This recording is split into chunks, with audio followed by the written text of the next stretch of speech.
Hey all, welcome to Sharetreck. This is Raj here. Today I want to talk to you about a recent development in Intellia Therapeutics, and we are also going to take a look at an investigation into Ginkgo Bioworks or DNA by Kansvik and 40 LLC around the allegations from Scorpion Capital who have shorted DNA. And we'll close it out with my thoughts on where the market is headed. So that's the plan for today. So let's get started.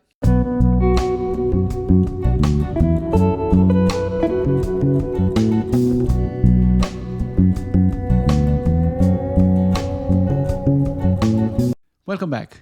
First, let's talk about Intellia. Intellia Therapeutics has announced that its investigational therapy, NTLA 2002, has been granted Regenerative Medicine Award Therapy, or RMAT designation by the US FDA for the treatment of hereditary angioedema, and we're going to call it as HAE going forward.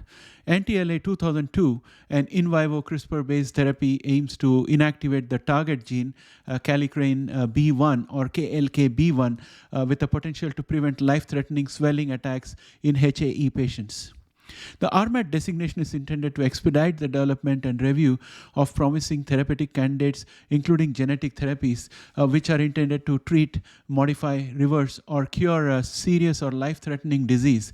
This designation is particularly significant for Intellia as it provides benefits such as early interactions with FDA, discussions on surrogate or intermediate endpoint instead of the final endpoint that could potentially support accelerated approval. In other words, approval becomes much more easier to achieve, and potential priority review of a product, the product's BLA or biologics license application.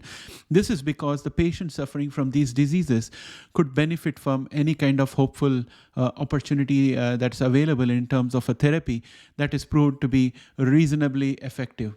So that's the reason why they give RMAT. And that's the good news for Intellia. However, even despite the good news, the share price has been going down, and I attribute that to the overall market condition, the lack of confidence. The last few days we have seen the market go up a little bit, but I'll talk about my thoughts on where the market is headed towards the end of this video. Right now, I would like to, however, continue with a little more information on Intellia. Intellia President and CEO John Leonard, MD, acknowledged that the importance of the RMAT designation for them is that it indicates that a single dose of NTLA 2002 has the potential to address serious unmet medical need for people living with HAE. And he said that they look forward to continuing their productive dialogue with the FDA to accelerate the development of NTLA 2002 with the goal of bringing forth a potentially transformative treatment to patients more quickly.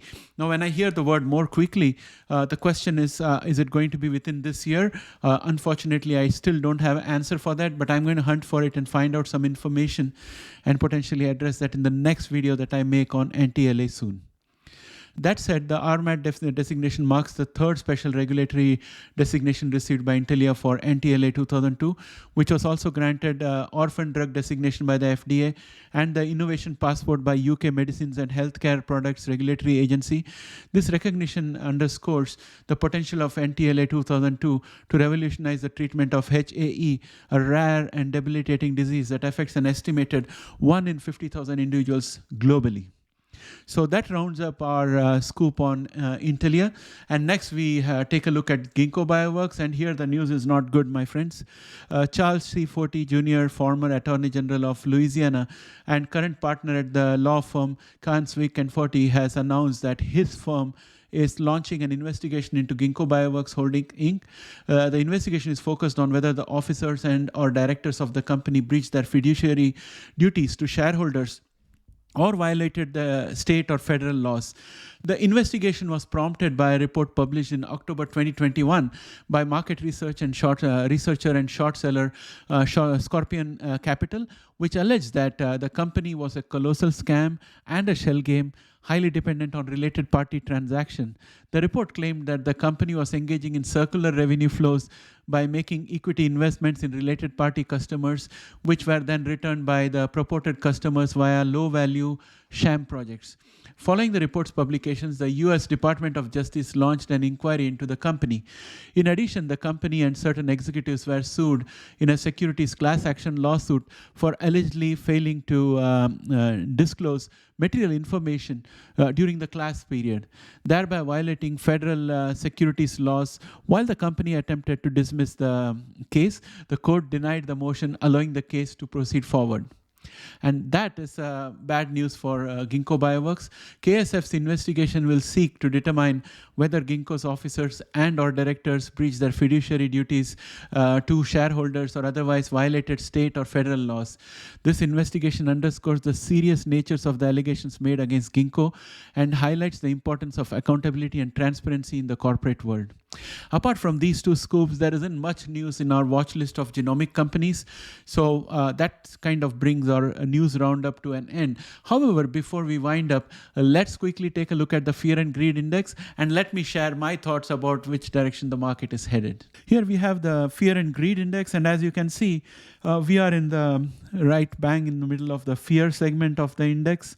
So there's going to be volatility, and it will take some time for it to improve. However, we saw signs of improving sentiment towards the end of last week with the expectation that the Fed is going to reduce, the Fed is going to be more dovish, and it's likely to start reducing interest rates before the end of the year and much earlier than expected.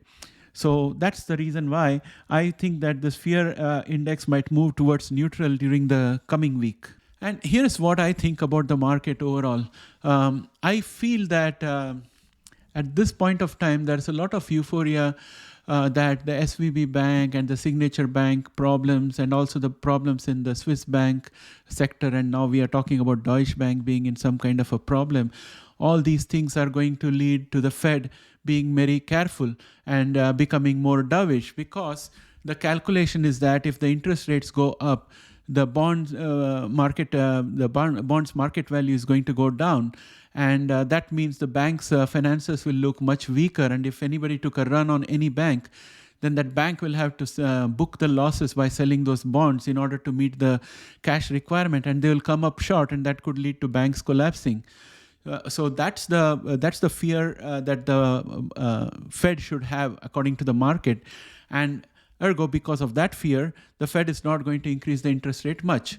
So that's the thought process. On the other hand, we had a communication from the federal government that they are not going to increase the scope of deposit insurance. So Janet Yellen came out and said that they're not going to change anything when it comes to deposit insurance on the banks. So which would mean that probably people will have to take a haircut in case the bank folds up. So things are looking a bit murky out there if you start looking under the hood. So right now from outside, it's all looking good because a good section of the market believes that Fed is going to go dovish. Now look at the other part of the equation. What happens if the inflation continues to stay stubborn? Is it going to prevent the Fed from raising the interest rate? And if the Fed decides not to raise the interest rate and inflation goes up further, we have the federal elections coming up, presidential elections coming up in 2024. And there is going to be a lot of political sensitivity to that. So actually the Fed, monetary and fiscal policy are at real crossroads out here. They're at opposing sides of the equation. And we don't know what's going to happen. Now, if you put aside that layer of problems, which is purely financial and monetary policy, look at the next layer below it, right? We have geopolitical issues. Russia, Ukraine is a problem. And then NATO wants to induct Finland and other Nordic countries. And we have a resistance from Turkey, which is also a NATO member.